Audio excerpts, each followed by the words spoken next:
আমরা নতুন বাংলাদেশের অভ্যুদয় ঘটিয়েছিলাম। আমরা দেখেছি স্বৈরাচার শেখ হাসিনা বলেছিল শেখের পেটি পালাই না।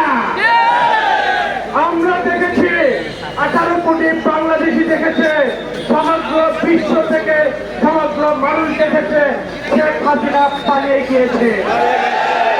শেখ হাসিনা পালাই নাই, তার সঙ্গে দুশোরা ছিল, তারাও পালিয়ে যেতে বাধ্য হয়েছে।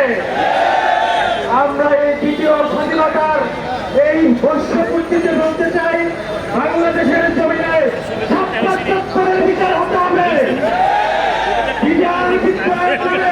আমাদের দেশের যে দেশপ্রেমিক 57 জন বিচারকে হত্যা করা হয়েছিল, এই বিচার হতে হবে। ইসলামী আন্দোলনকে নির্মূল করার জন্য আমাদের নেতা নিজামী মুজাহিদ সহ যে নেতৃবৃন্দদেরকে ক্যাঙ্গারু কুটের মাধ্যমে ফাঁসিতে ঝুলানো হয়েছিল, তাদের বিচারও হতে হবে। আমরা আজকের উপস্থিতি বলে দিচ্ছে, শেখ হাসিনা যেরকম ভাবে ভারতে পালিয়ে যেতে বাধ্য হয়েছে, তাদের যে দূষণরা আজও রয়ে গেছে তারাও পালাতে বাধ্য হবে। সম্মানের ভিত্তিতে আমরা বলেছি, আমাদের এই 2000 জনের জীবন দেওয়া শুধুমাত্র একটি নির্বাচনের জন্য ছিল না। আমরা বাংলাদেশ থেকে চিরতরে চাঁদাবাজকে বন্ধ করতে চাই। এই দেশে আর নতুন করে খুনের রাজনীতি হতে দিব না, খুনের রাজনীতি হতে দিব না, ধর্ষণের রাজনীতি হতে দিব না।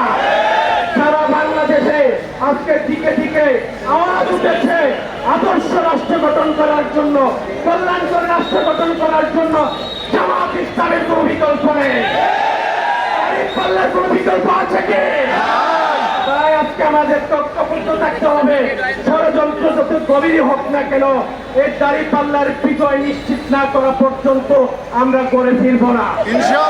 বাংলাদেশের মানুষ ইসলামী মূল্যবোধকে গ্রহণ করে নিয়েছে, ইনসাফকে গ্রহণ করে নিয়েছে, আদর্শ সমাজ ব্যবস্থাকে গ্রহণ করেছে। তারা কিনে বলে প্রত্যাখ্যান করেছে খুন, গুম আর দর্শনের রাজনীতিকে। সুতরাং আজকের এই দিনে আমরা উদাত্ত আহ্বান জানাই, এই ইনসাফের পক্ষে আমরা ইতিপূর্বে যেরকম ভূমিকা পালন করেছি, আগামীতে আপনারা ভূমিকা পালন করবেন তো ইনশাআল্লাহ।